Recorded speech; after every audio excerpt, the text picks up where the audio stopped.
work from anywhere. And I'm sure each one of us is looking forward to gathering immense insights from this session. To start with, let me give you some information on who we are and what do we really stand for. So HR Enlight is a standalone non-profit association of people formed to serve and support the HR function across industries. Our forum provides knowledge, opportunities to network with and amongst business leaders, interact and learn from diverse experiences. We are a committee of 12 members with varied HR experience, working at senior leadership levels with different organizations, with an experience of close to 300 years. HR Enlight was a dream we saw a few years back, and today we are into the 4th year of our existence. As a team, we have been committed and will always stay committed to come up with innovative and interesting events in the years to come. A special thanks to each one of you for being a part of this journey. I mean, that is not only the panelists, but also our audience who's always been together with us and keep looking forward for interesting events from us. So moving forward, I take this opportunity to welcome our esteemed panel members and would like to introduce them in alphabetical order. Angha Wankar. Anga has more than 25 years of experience in HR in various industry verticals, from OEMs to service and IT industry. She currently is the HR director for Cosmo India and Thailand region, a division of Magna Automotive India Private Limited. For most of her career, she has handled the HR generalist profile, and her expertise lies in creating growth strategies for the organizations she has worked for. She has to her success formulating and implementing an innovative role-based model in one of the organizations, giving high potential employees a chance to move faster in their careers. It has also helped the organizations to be flexible in assigning roles. Angha is also a trainer focusing on leadership trainings and has global certifications from renowned training academies in her portfolio.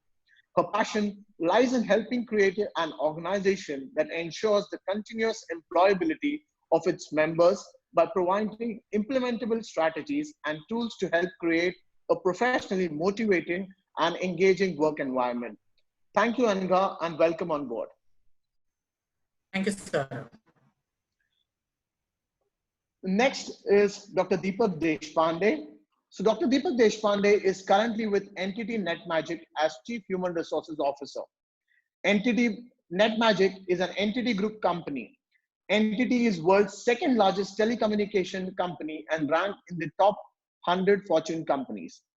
Deepak has over 25 years of experience and was associated with Tata Consultancy Services, L&T, Blue Star, Datamatics, Lionbridge, Systime, and Trigen Technologies.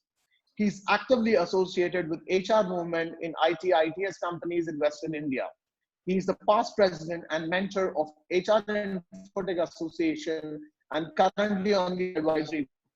Dr. Deshpande is also on NASSCOM steering committee for Western region, working on diversity and inclusion. Deepak was on the board of executive committee of National HRD Network Mumbai chapter. He has completed his PhD in management, business administration, and MBA. He is also postgraduate in electronics MSc and is a gold medalist. Besides, he holds a research degree in electronics MPhil. He has also successfully completed his postgraduate studies in diploma in marketing and distance education and general management. Dr. Deshpande joined Rotary Club of Bombay, Powai in 2008. In 2013, he was the president of the club.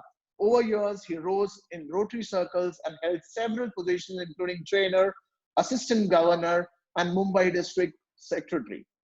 Well, something interesting, he loves music and is well-known singer both within HR and Rotary fraternity.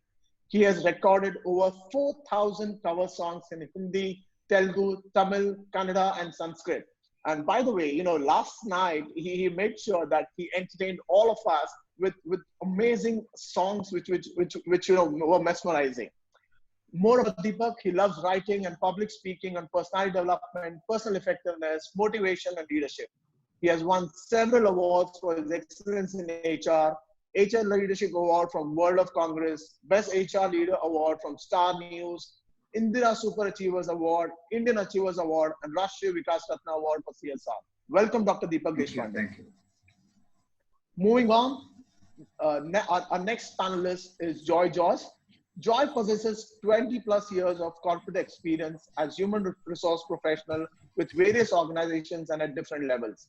He has extensive experience of working with the Tata Group, wherein he has worked as head HR for Tata Johnson Control Engineering Division, Asia Pacific head HR for Tata Technologies, and later on with credible organizations like mTORIS Technologies, Capita IT Services as head of HR.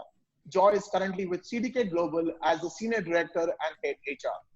He completed his LLB from Symbiosis University. He did his Masters in Personnel Management and has also successfully completed his Masters in Philosophy. Joy is a very effective and passionate trainer, coach on a host of behavioral skills, including discerning leadership vocation, personal effectiveness, and powerful communication, team building, etc.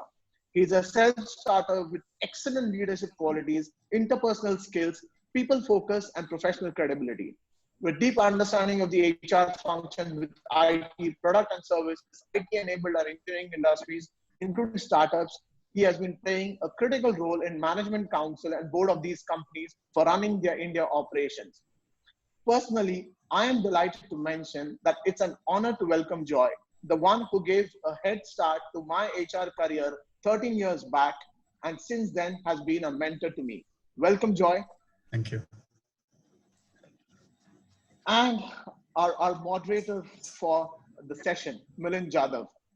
Milind is the founder and CEO of Pune-based SelectAgents HR Solutions Private Limited. It's a boutique HR advisory and consulting firm with prime focus on HR strategy, OD, leadership development, digital HR, and executive search and staffing, including interim roles. Prior to founding SelectAgents, he worked as a global head of HR with leading organizations such as Global Logic Inc. based in Virginia, USA, Patni Computer Systems Limited, iGet Global based in Pittsburgh, USA, Bharat Forge Limited, Zensar Technologies, Emirates Airlines based in Dubai, UAE, and Alpha Level based in Pune. Milind is a global leader, experienced in leading human resources function globally.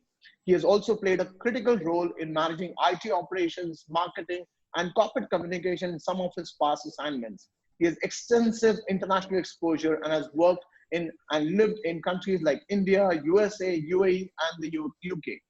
He has served on the internal boards and management committees of Patni Computer Systems, iGet India, and Global Logic Inc.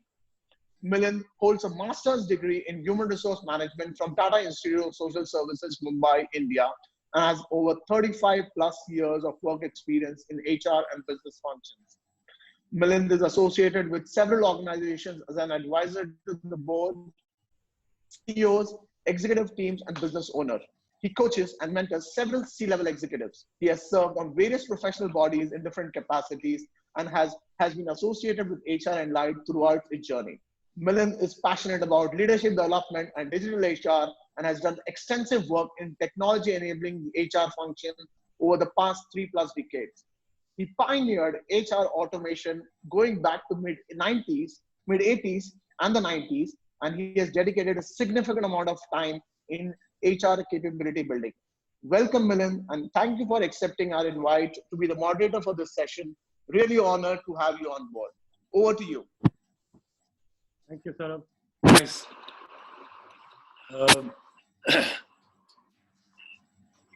Good morning, ladies and gentlemen. I'd like to take this opportunity to thank all of you for taking the time out to attend this an hour-long event that we have today, put together by HR Light. What I'd like to do is to start with, I'd like to thank the COVID warriors, people who've been helping the country overcome the bad situation that we are in. And they have done that at an extensive sacrifice, including some of them have, had to, bear the brunt of the disease itself. And some of them have also given up sacrificed their lives for that. So I think it's, it would be in fitness for us to say a few words about those. And please help me when we go towards the end of the program to take a short pause of 30 seconds in respect of these COVID warriors. Okay. as we know, we are going in. We are going in to be. We are going into some exciting times, especially uh, around this lockdown period and thereafter. And we need to ensure that we cover all of our bases adequately. That's one of the biggest issues that is coming up. It is anybody's guess that the global economy may rebound anywhere from 1 quarter to 6 quarters. And post lockdown, it is going to be, according to me, more of a reset than a restart. I'm using the word reset instead of restart because it's going to be truly a reset. This is a huge opportunity for us to make things better for all of us. Work from home, distance working, remote working is here to stay. All of us know and we are aware of the benefits of that, but it has other implications too, which we can discuss at the end of the session if we have a few minutes left. If there is one lesson that we have learned or that has been thrust upon us over the past 6 to 8 weeks, it is the renewed focus on collaboration. In my career of spanning almost 40 years now, 38, 39 years, I have not seen people collaborating as much as they have done in these last 8 weeks. I've never seen people collaborating as much. Otherwise, it always used to be, me versus you and us versus them and all kinds of things. Corporate, politics and all kinds of things going on. Who is more important and stuff. It appears that, it took a pandemic actually to bring all of us together and make sure that we do appreciate each other's value to the organization and so on. Yeah. When I say reset, I'm also saying that we have an opportunity here for us to truly revisit all of our people, processes, policies, and procedures. And we have an opportunity to be truly disruptive in that sense. They are disruptive because I believe here is an opportunity for us to be imaginative, and we are uniquely positioned as an HR function to make a huge difference in the time to come. In this context, it would be important for us to understand and contextualize that it is the HR function which has actually been bearing a whole lot of facing the employees all along, more than the business itself. And to that extent, I think they deserve a pat on the back. Yeah. And in this changed circumstances, there has been, you can say the futurist work has already arrived and will continue to change in the foreseeable future. And we'll have to see how we can keep the workforce motivated and engaged. And last but not least from my side, I think this is a true VUCA movement. I'm sure everybody here on the group has, knows what it is all about. Volatility, uncertainty, complexity, and ambiguity. This particular term was coined during the Afghan invasion by Russia way back in 1979, and that's when the U.S. Army, coined this phrase and they started working on it. I think this is this VUCA concept applies to our current condition in its entirety. We don't know how volatile the situation is. We don't know what's going to happen next. Complexity is something that we are still discovering, and finally, the ambiguity part of it we have to deal with anyhow. Yeah. So the recommendation here is that we need to leverage it to our advantage as opposed to doing anything else. Okay. I'm now going to take a couple of minutes more and walk you through the session today. What we are going to do is after this, three panelists, Anagha, Dr. Deshpande, and Joy, are going to be presenting or rather talking about their views on the subject for a few minutes each, and thereafter we will consolidate their views. I will consolidate their views. I'll be taking notes, and we will also request for questions from your side, because we'll take a pause after 15 minutes and we want to discuss the questions. We'll pick out a few questions, 4 or 5 questions, which appear to be very interesting and impactful and applicable to all sectors, not just the IT services sector or manufacturing sector, which is what the representation appears to be here today. Yeah, and thereafter we will go into any general. Thereafter, the panelists will themselves give their inputs in terms of 3 to 5 actionable items that they would like to see being implemented in various organizations. Okay, and thereafter, if we have the time, we will do some Q&A and take a 30-second pause for the COVID warriors. Thank you. And I'm requesting Anagha to take over from here and go ahead and talk about her views in terms of the overall situation. Anaga, over to you. Yeah. So thank you, Milind, and good morning, almost good afternoon, everyone, for being a part of this webinar. A pleasure to be in company of stalwarts like Dr. Deshpande and Joy and Milind. So I'm going to take, Milind has made it very clear that we have 5 minutes to put our thoughts together. That's rather challenging for an HR person because we love to hear our own voice. So I'm going to try and make it crisp, and Milind, please tell me when I'm running over time. I'll do that. So like Milind said, work from home, I think for a very long time was a desirable situation for a lot of employees. If I spoke to my teams, I think a lot of them said, oh, why can't we have people working from home? And now that your wish has come true, I wonder how many of them really want it for the period that they have been going through in the past 60 odd days. So sometimes you need to be careful what you wish for. So, and work from home is been one of that. But that being said, I think what this new normal in a way has taught us is that, one, what you can bank on is something that you can never bank on for all the time. So one of the things that we would need to be as a community, as a fraternity, is that we constantly need to reinvent ourselves, reinvent the way we are looking at business, not until business forces us to rethink the way we've been operating. So that being said, that being the context, what I feel is that when we talk about employee motivation or when we talk about employee engagement, the traditional way of looking at employee engagement has always been that engagement happens when I have my team in front of me. Engagement happens when I can see my people face to face. Engagement happens when I'm taking the time to be with them physically, to mentor them, to partner with them.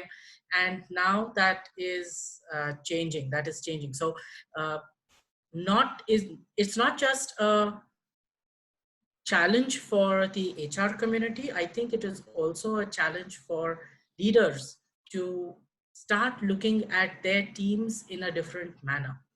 There are 2 or 3 things that I think have come forth very clearly, and those are I think areas that HR as a community and leadership in a whole have to concentrate on. And one of them that is very close to my heart is always been performance management. So gone are the times when I can look at performance management of my team members in person. And how do I look at who my performers are when I don't see them performing? So as HR, have we been able to create metrics? Have we been able to create a methodology in which employees and their performance can be gauged when you're not meeting them every day on a face-to-face basis? Now, I know there are organizations who have remote teams. There are organizations that work largely with remote teams, but even then, you have location-specific managers who are taking care of those remote teams and giving in the feed to the leadership. That's no longer possible. There is nothing that is face-to-face. That is, so how is it that we're going to set in methodologies in what very rightly Milind talked about, the VUCA world? Okay? Ambiguity was something that we were getting used to as an industry, whether it has been the IT industry or it has been the manufacturing industry. Ambiguity was something that was not new. And I think most of us believe that nor is complexity a new thing. But the volatility and the uncertainty is definitely something which is completely different from what we have experienced so far. So one of the things that I believe that is going to change in this way of, Milind, am I completing? I have 1 minute. Yes. So so what I feel that we are going to be what we are going to have to relook at, what we are going to have to consider differently is what are those performance metrics, what are those performance methodologies that we can come about so that our employees continue to feel appreciated, engaged, and motivated. And with that, I would hand over to Dr. Deshpande for his views. So, yeah, Dr. Deshpande. Yes, Milind, I'm done. Okay, all right, thanks.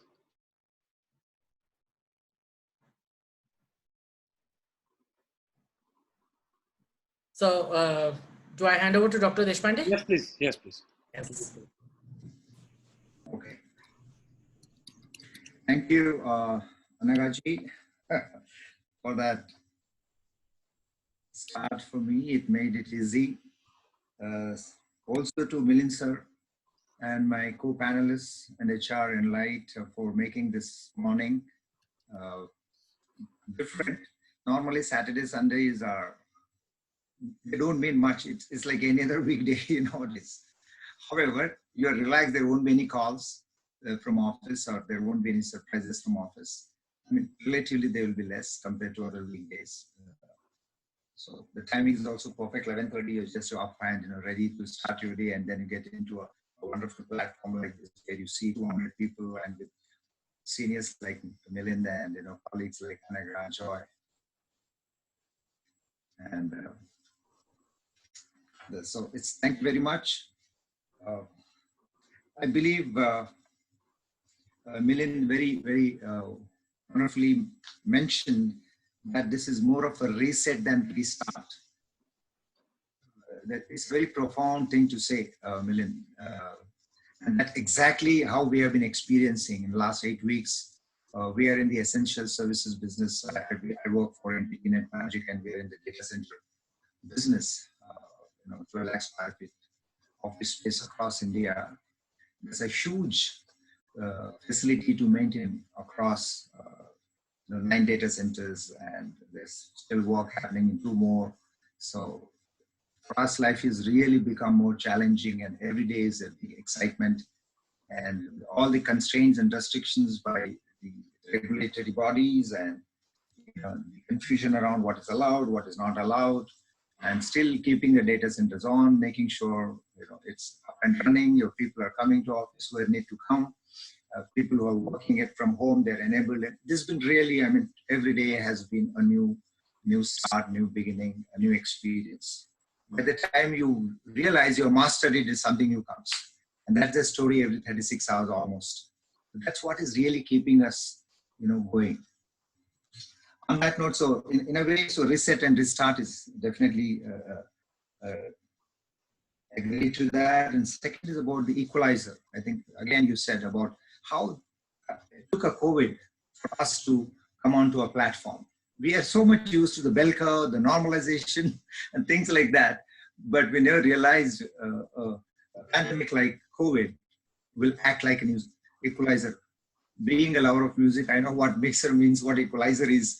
And so it is true. I mean, today we are spending our time and days, almost the entire day, on Zoom calls or video calls. And there are moments when you suddenly find behind the child is coming, in the camera, and you wonder where the child is coming from. And so you hear some noise from the kitchen coming in. The routine environment at home, and you get to see. But here you are working in office environment, and suddenly the same, things you see on the screen, and then it occurs to you, my God, it's the same problem.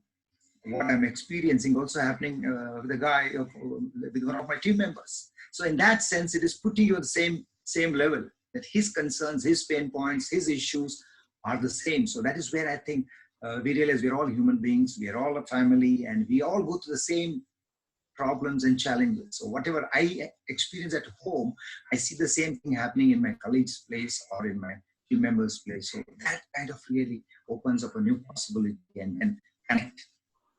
And then you are more empathetic and compassionate about the realities of life. Otherwise, if it were not for COVID, probably this realization would not have happened to us. So in that sense, it is an equalizer. Now, having said that, I'm looking at the theme of this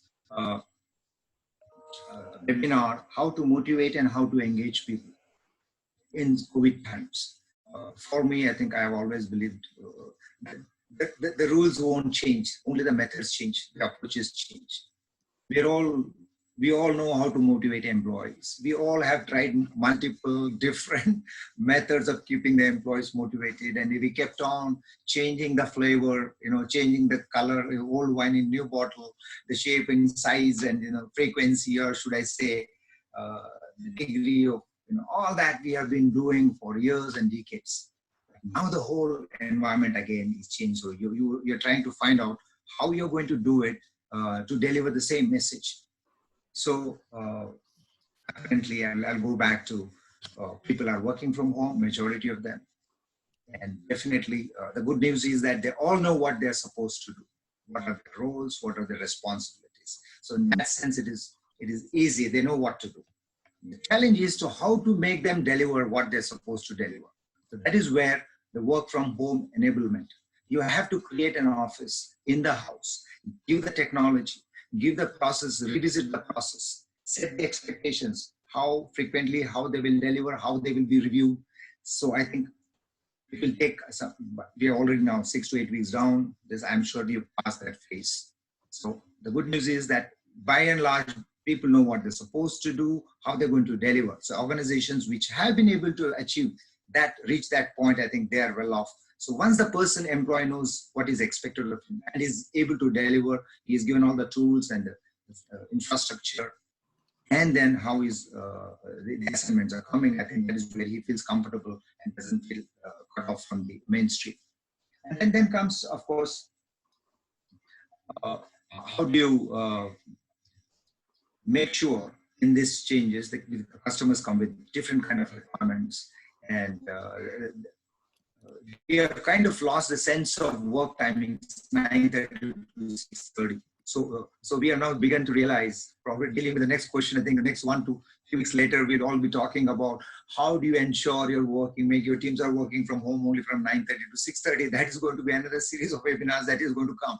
Because even being at home, we are saddled with this challenge of work-life balance. Now the work from home itself is becoming a challenge. So that is one reality we need to draw a line, because now you're okay for initially, okay, it's okay, my boss calls me at 12 o'clock or maybe 6 o'clock or 7 o'clock in the early morning or whatever time I'm supposed to be home. So I am supposed to cooperate and be available and ready. That is one thing. So we need to be mindful of that. Coming back to the engagement part, I think again, the same old story, but here it has with more purpose. Because now you're dealing with human problems, emotions, psychological fears and apprehensions. Will I have my job? My salary will be cut. What is going to happen? Will the company get the business? What happens to the customers? So that is where I think a little more soft touch has to be. All our engagement programs need to address that. And then you resort to your usual ways of engaging people productively and gainfully. I really like that. Thank you. So, anything else, Dr. Deshpande? There's a lot, I'm sure, a lot to come. But, okay. All right. In the next part. Yeah. Okay. Yeah. Joy, you want to go? Yes. Thanks, Milan. Thanks, team. Indeed, great day. We have just moved into the afternoon of the day, so to say. What I really liked about the whole conference or this webinar was, the way we titled this whole program, Drive Employee Motivation and Engagement. I'm sure in all of us who are used to driving are raring to get into the car and start driving, right? Sitting in Pune, I'm looking at, can I get onto the road and start driving? The only thing is, what if you're told that you can drive, but you don't have the rear mirror? I think, I may say, okay, fine, let me think whether I should drive or I should hire a driver to drive. Come to think of it, team, we probably are driving something without the rear mirror luxury at this point of time. Saurabh did introduce all of us with 20 plus years of experience. I suddenly realized, well, what does that 20 plus years experience mean in this context of, driving engagement and motivation in times of uncertainty and volatility that we spoke about. So therefore, if you ask me, in the first place, we need to discover and discern what new normal is or what the new normal is going to be. And that itself will take some time. Because like I said, we don't have a rear mirror to look at to see what is behind us. And so therefore, we are every time struggling or, trying to figure out what it looks like. The other thing, according to me, therefore, is, data is not something that is going to help us take any decision. Rather, it's going to be our gut feel that is going to steer us through, which is going to be something, something relatively new for us and hard to believe, because, we speak about data-driven decisions and approach every time, all the more, in the recent past, right? With the data science developing so much. Of course, gut feel will base essentially on experience in many ways. So therefore, those of us who have got 20 plus or, as many years of experience as, we should feel happy because, our gut feel, of course, will benefit out of the experience that way. So now coming back to the so-called discovery or, discernment of the new normal that I mentioned about. In the first place, it could be that a lot of companies will begin to look at home-based working as a viable alternative and will surely look to maximize. I'm sure you have heard it 10 times already. Record it as the 11th time, and then this is not going to be the last time you will hear it either. The other thing is, employees will choose to be home-based more to increase their efficiency and output, not just for flexibility that, all of us HR used to talk about, right? We have workplace flexibility is one of the ways that, you can remotely connect. I can tell you that's not how it is going to be. You and me shortly will ask our team, hey, we have some essential timelines to met or targets to be completed. Can you work from home? And that's going to be a kind of, big time discernment and discovery that, we need to get used to. The other thing is, those many of us in attending this conference, including me, are probably were not fully convinced about, work from home at all. But at the end of the session, I don't mean to say this particular conference, I mean to say this work from home or remote connect session, all of us will come fully converted is my belief. Come to think of is, millennials, for most of the IT organizations, millennials would form more than 50% of the workforce. Some even talk about, 60 to 80 at this point of time. I'm sure millennials would have gone through a formation for home-based working and will no longer be seen as not responsible enough because they had no other distractions in life.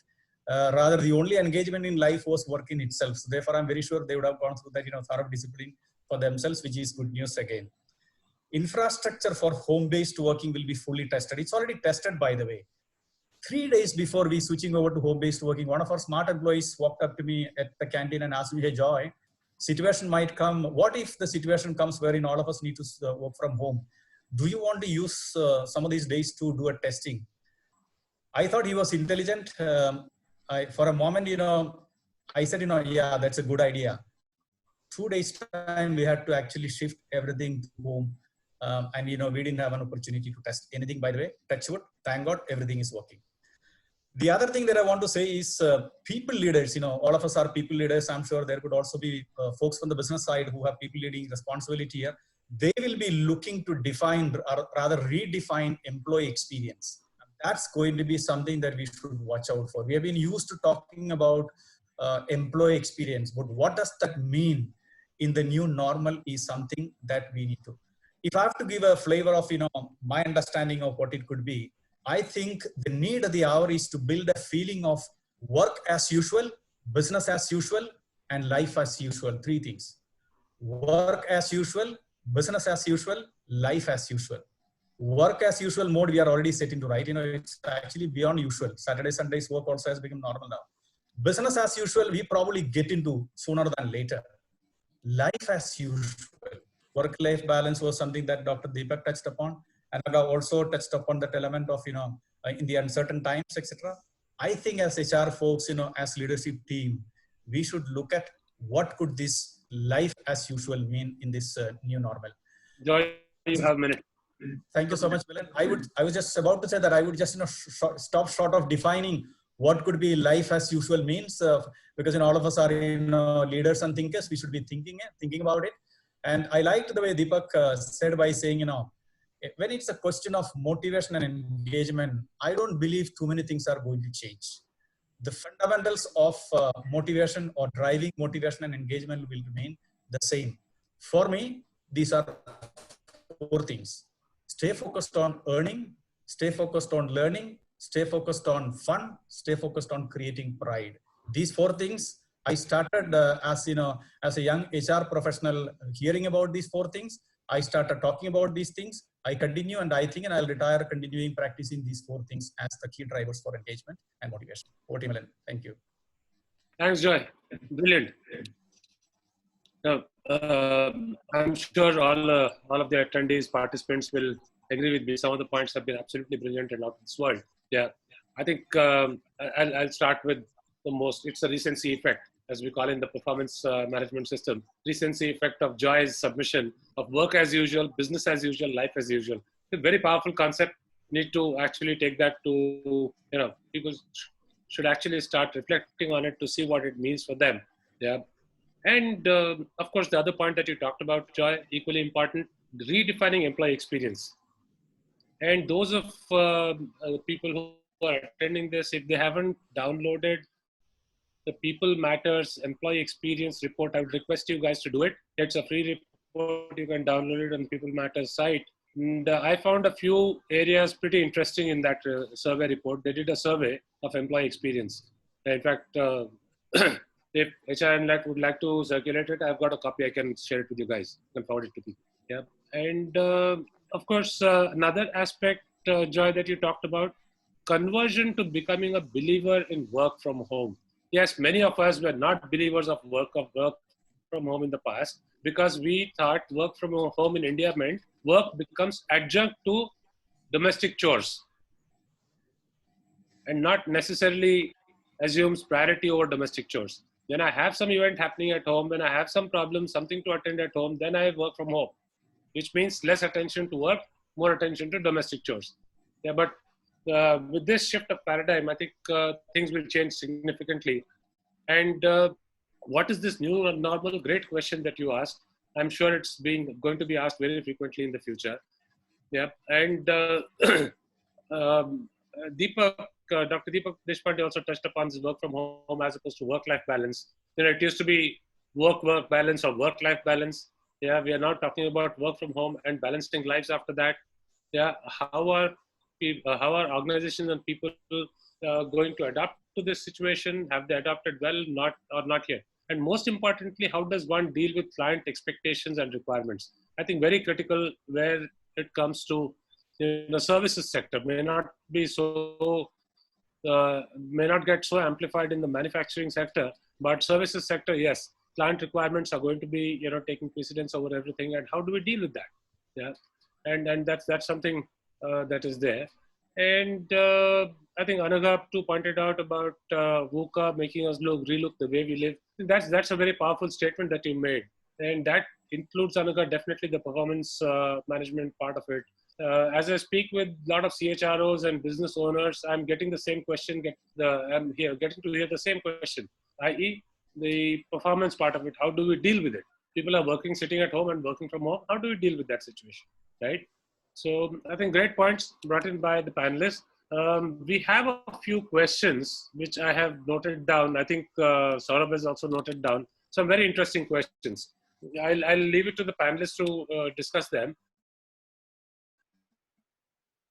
One question was, how do we deal with concept? I think the larger question was, let me just look it up.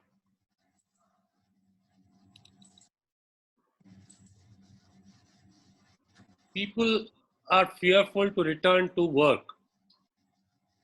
Motivation has taken a nosedive because you don't know what's coming at you from where, which direction, COVID, or maybe salary cuts, or maybe job losses, God knows whatever. So the suggestion here was that we should be looking at, you know, bridging that confidence deficit. That was one question. And the other question that I saw was very interesting question was how to deal with employee engagement. First, defining what this employee engagement is going to mean in this context. Yeah. and then figure out how to deal with this employee engagement part. And one question from my side for three of you is going to be the redefined role of HR BPs. What is it going to look like? Yeah. Who are these HR BPs going to look after now? Because people are going to be working from home. What is going to be their life and how is it going to work? So these are the questions. So if you, I hope you got the questions. First one was confidence, dealing with confidence deficit. Second was employee engagement. And third one is the role of HR BP. So you want to us to take one? Yes.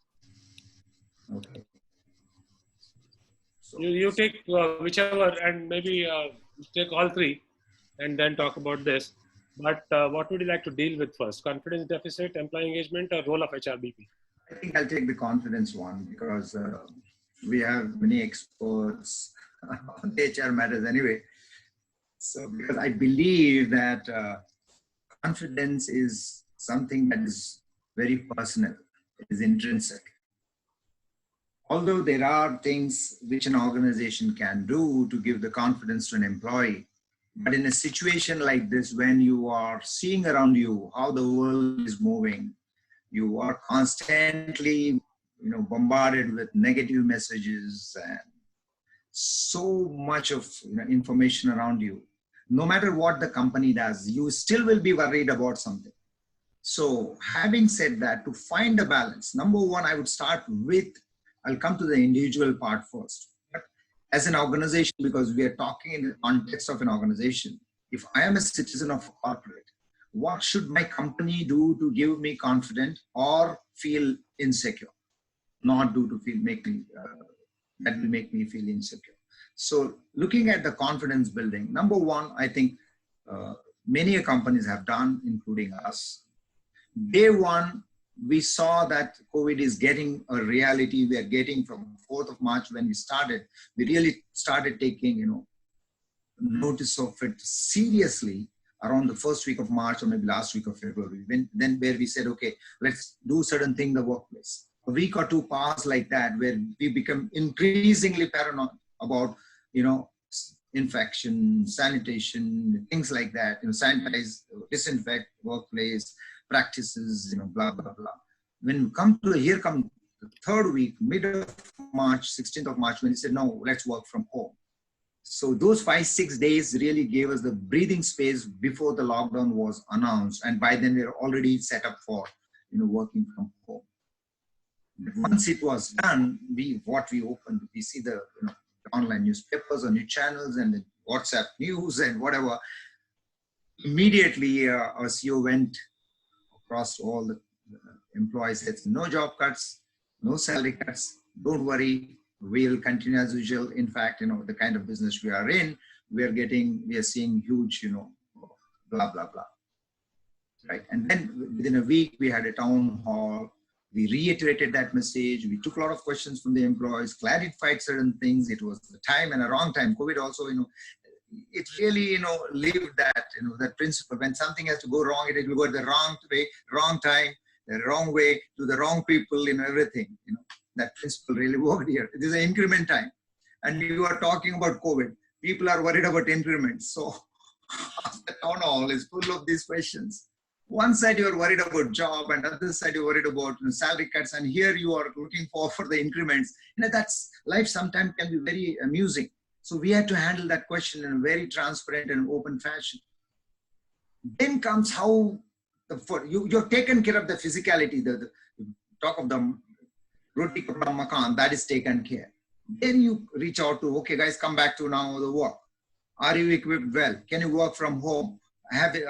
We are monitoring the visitors in the workplace. We don't want them to come. We want the place to be, infection free, therefore, but there's still some people are required. Customers are coming. How do you make sure, this is not impacted? At the same time, people are gainfully, engaged at work. They are having, end of the day, we are in customer service business. So how many tickets are being logged? How many have been addressed? Any downtime? Everything is being monitored. So people are taking care of that. And we saw that particular month saw us actually releasing the salaries before the actual due date. That was another plus point. things like that. Then we started organizing this huge number of learning and L&D initiatives. Normally, the 1 month before the lockdown, like February 15 to March 15, 77 people had done the certifications on Udemy and Degree.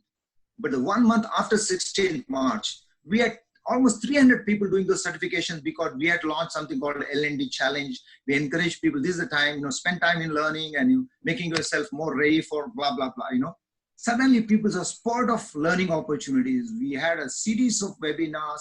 We had, fun activities and antaksharis and, the quiz competitions, and we engage the families, how to be secure. We're not only worried about, now that you are in home, we don't assume you're safe. We're telling them your next apartment, how do you make sure you're on the floor, everybody is safe? How do you make sure you're alert that the building is safe? You are not quarantined. You are not in red zone. All that work started. We have a webinar telling about best practices, how to be safe in CHS, your societies. What if your adjacent society is declared as, positive cases found? How do you deal with it? We are reaching out to people. So this is all confidence building from the office. Then comes the individual. I'll take a minute more. I'm sure there's a long question, never ending topic. Individual. First, we have to see, am I worthy of employment? Am I adding value? Am I, knocking the door? Am I making the right noise? Am I a solution, problem giver or solution provider? Am I the go-to guy? Does my manager call me first whenever he runs into a situation?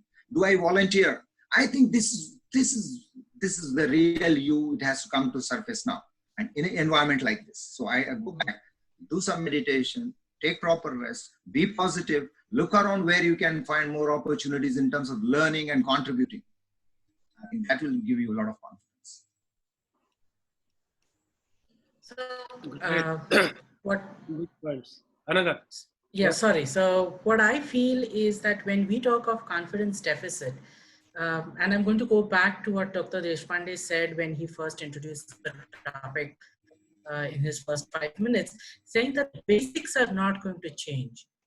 And I think same thing also holds true when we talk about the confidence deficit.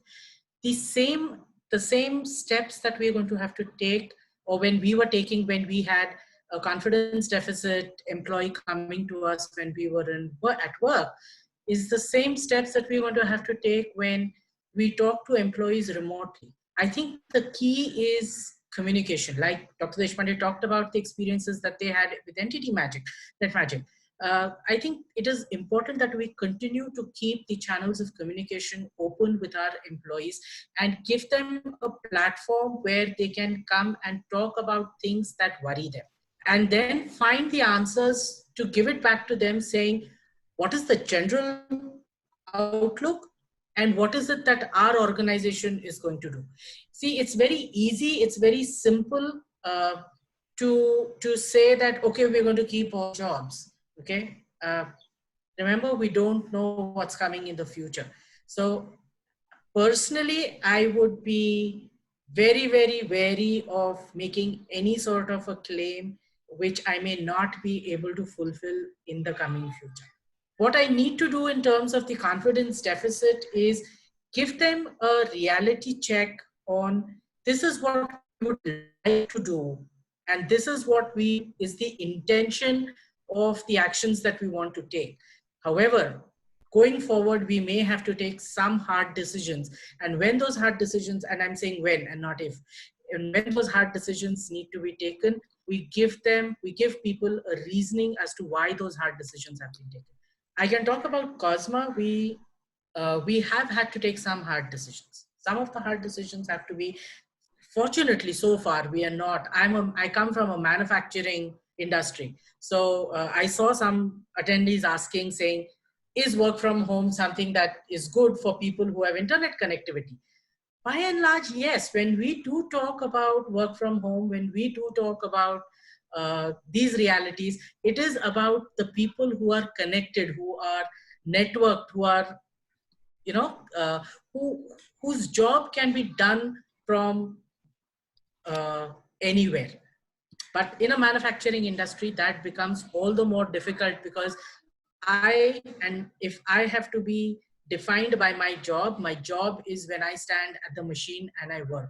And if I'm not being able to do that, my confidence deficit is is not going to be fulfilled by e-learning or that. Yes, all those things do take place, but I think we also need to look at how is it that we are giving people a chance to say, we support you. Not only do we support you, there is solidarity. So whatever step we take, whatever austerity measure that's taken is something that is being taken by everyone in the organization, not necessarily only those people whom we may not be able to bring back to work, or who may not be able to work from home. So confidence deficit needs to be, I think, we need to go back to the basics of saying bridge the gap with people and communicate as much as you can to tell people what the business realities are. And that is the role that I think it also partly answers third question of what is the role of the HRBP in the new reality. So that is something that we need to build on. That is something that as a competency we need to develop in the HR community. Are we going to be able to talk to people to give them the confidence that whatever is being done, keeping in mind both the business and the employees? So that's my 2-bit. Thanks, Anaga. Joy, anything from your side?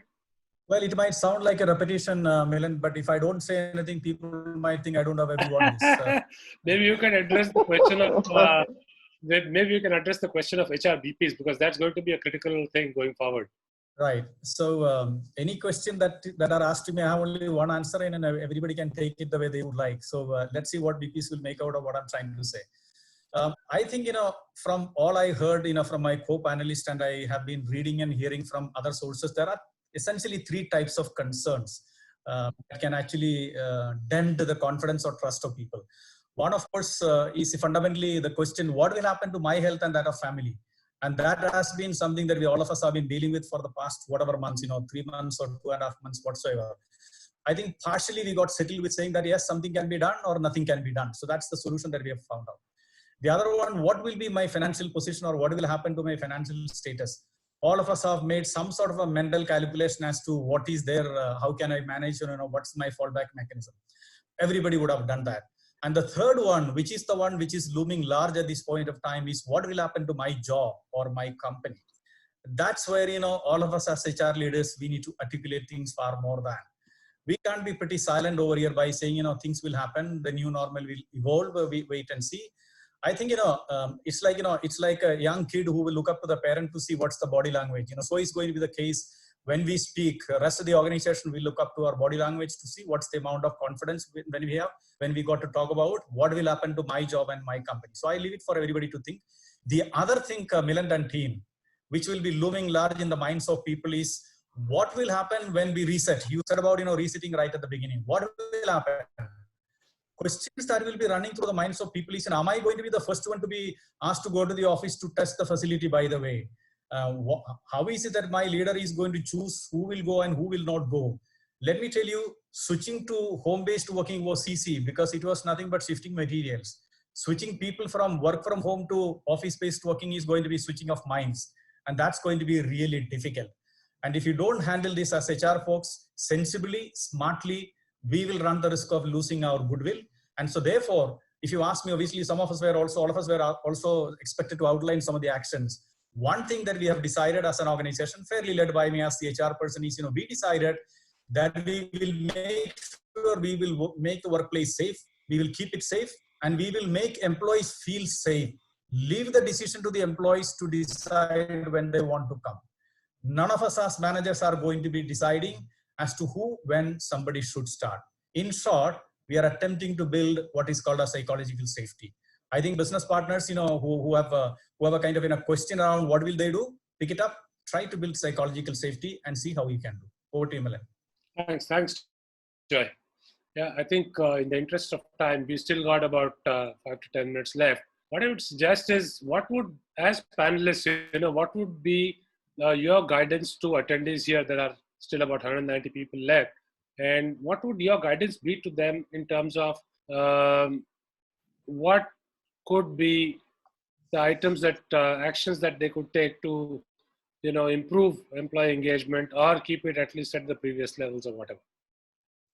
Maybe top 5, what are the things that you have done, you would like to do? In hindsight, you couldn't do it for whatever reason, but you would like to do now. Right. Since I was the last speaker, I can, end it by, sharing my one or two thoughts. One, of course, is I said what I wanted to say as, build a psychological safety.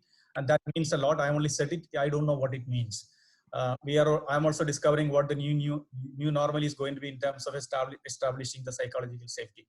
Starting with me, I need that when I am resetting my office working. That's one. Second thing is, according to me, there are two types of leaders that you will see as soon as we start. One that will be in a hurry to build the share price. The other one that will be focusing on building the organization. I think as HR folks, we need to really discern this behavior among our leaders. Is the focus going to be in terms of building the share price, or is the focus going to be in terms of building the organization? I'm sure this is an enlightened audience. They would clearly know what it means to do one or the other or the two. Over to you, Milind, again. Thank you. Doctor, yours. Well said, Joy. I think you touched the most important aspect. The way I see it, in fact, we were having a conversation yesterday. What are we going to do different? Continue to be profitable, productive, and relevant to the customers and to the business opportunities. Overnight, you cannot change your service offerings or your products. What has changed? The customer needs them. For a long time, you've been providing and you've been thriving on that. You are making good numbers, meeting your business targets, and you're doing well. But suddenly, COVID hits you. That does not make those services are not relevant. The problem is, how are your people going to deliver those services? There is going to be pressure on the cost.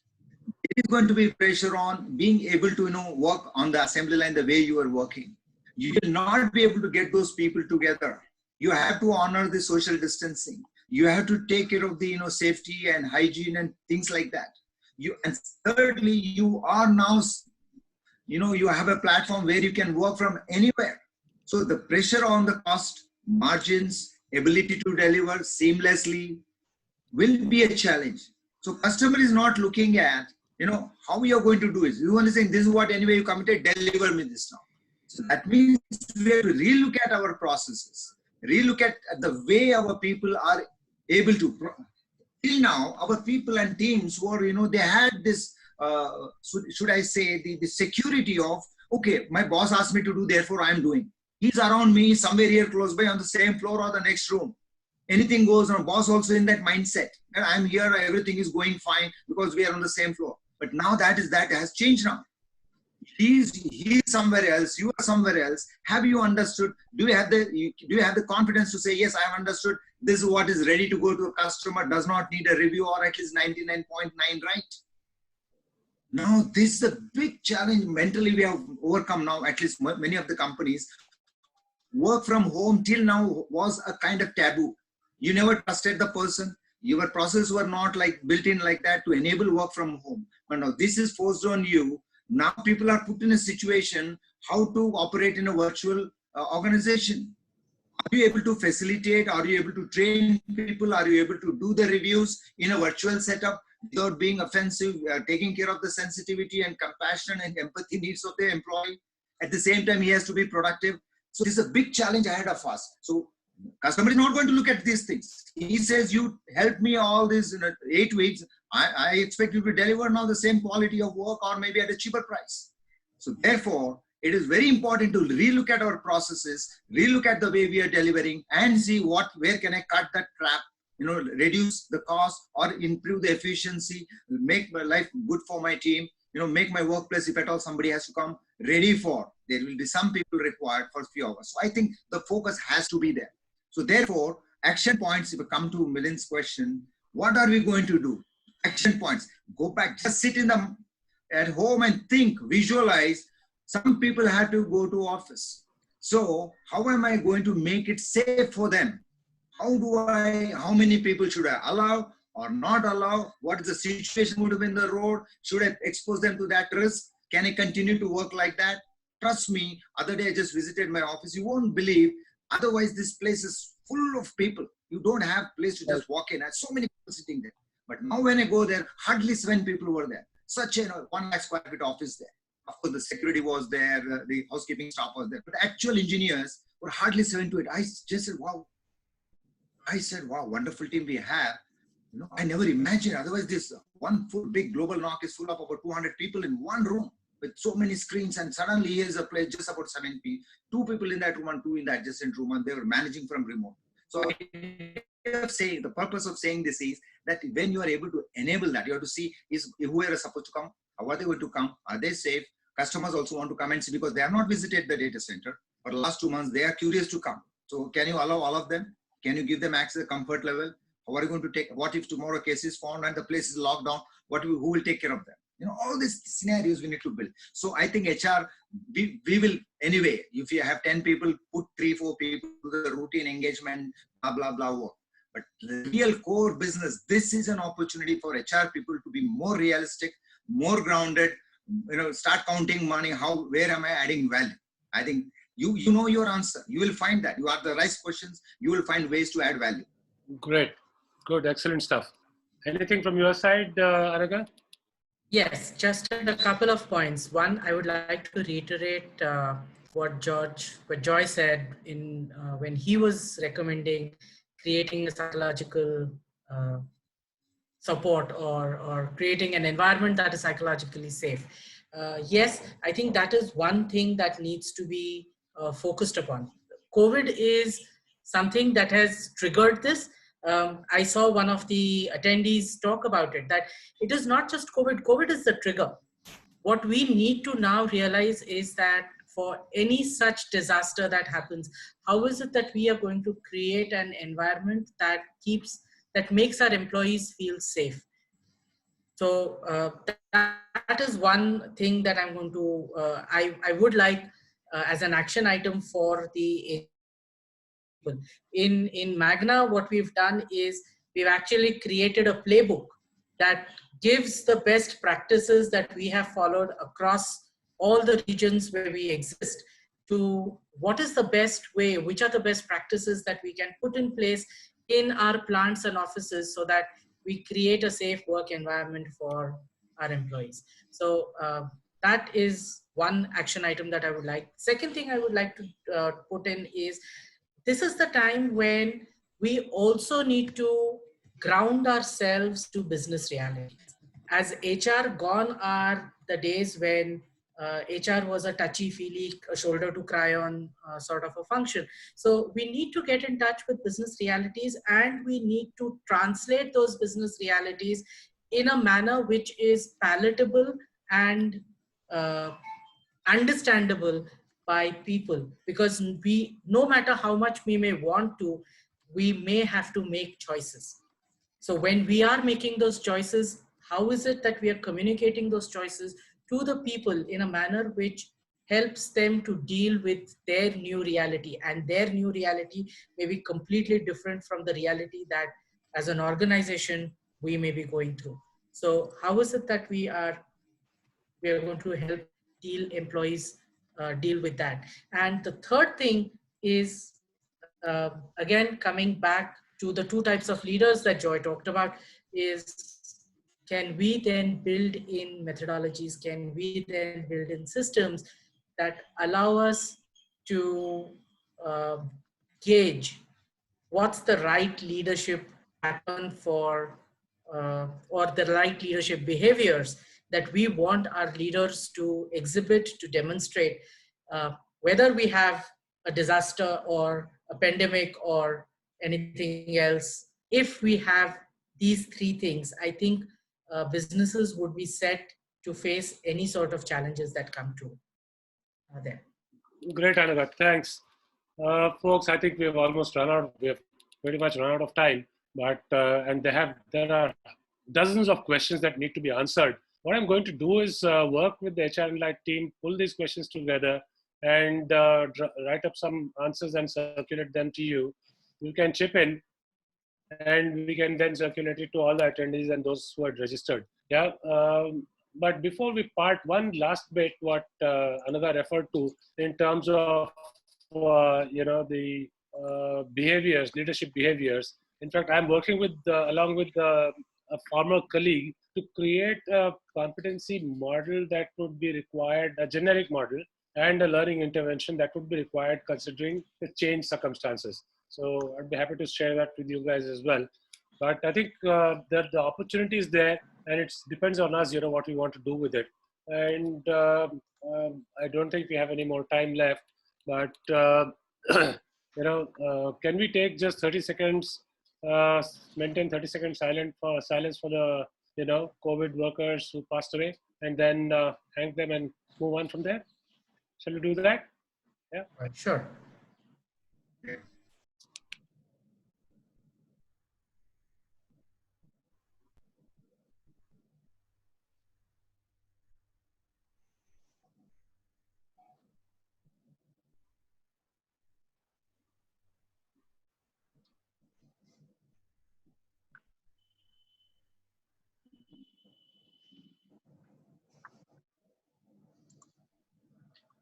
Thank you. Thanks. Thanks, everybody. Ladies and gentlemen, thank you for taking the time out and showing the patience to bear with us.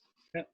And I hope, learning is never, something that stops at any point in time. So that keeps continuing.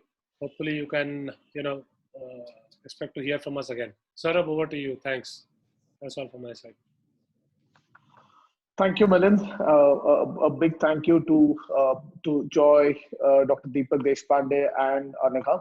On behalf of HR Enlight and the 200 plus fellow HR colleagues on this call, and probably hundreds of those who will get access to the recording, I take this opportunity to express our gratitude towards each one of you, Anagha, Dr. Deshpande, Joy, and Milind, for sparing time and sharing this wonderful, actionable insights on how do we really drive employee motivation and engagement in the new normal. Let me assure the audience that we will come back with the recording links, and as Milind said, circle back with the questions and the answers. And I will look forward to talking to you guys very soon. Watch out for the next webinar from HR Enlight. Thank you once again, panelists. Thank you, Milind. Welcome. Yeah. A fitting song as they walk away. Yeah. Sure. Why not? Go ahead.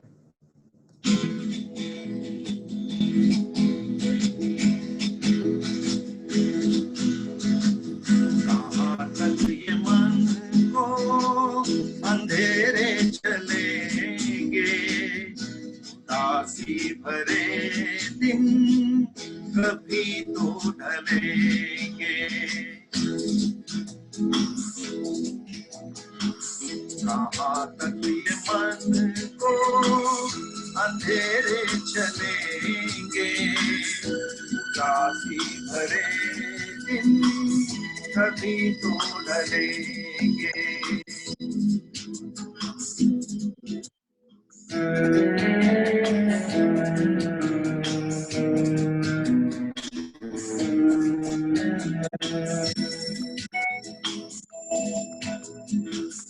कभी सुख कभी दुख, यही जिंदगी है। ये पतझड़ का मौसम घड़ी दो घड़ी है। ये पतझड़ का मौसम घड़ी दो घड़ी है।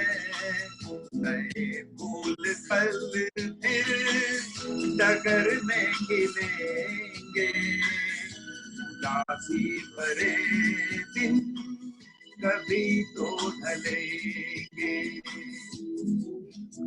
Last paragraph and then we're done.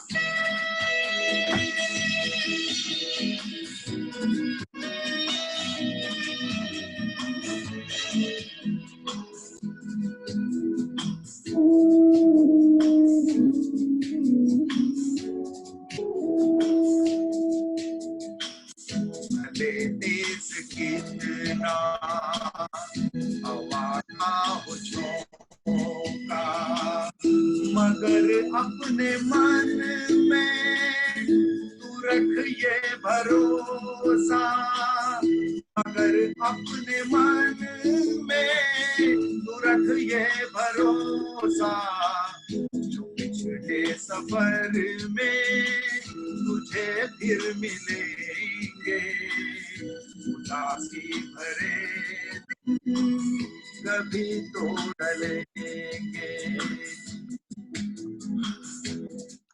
Very nice. Very nice. Great. Thank Very you. well Thank done. you, Dr. Deshpande. Very well done. Thank you, everybody. Thank you. Right. Enjoy the rest of the day. Stay home. Stay connected. Take care. Thanks, sir. Thank you. Thank you. Thanks, everybody. Sir, I'll be in touch later. I'll talk Sure. to you. Bye. Sure. Bye. Sure. Bye, Anika. Bye. Enjoy. Bye-bye. Wonderful Enjoy the seeing evening. you. Bye-bye. Bye. Enjoy the Bye. day. Bye, Bye. Milind sir. Thanks, Joy. Bye-bye. Bye, Saurabh. Bye. Bye. Bye.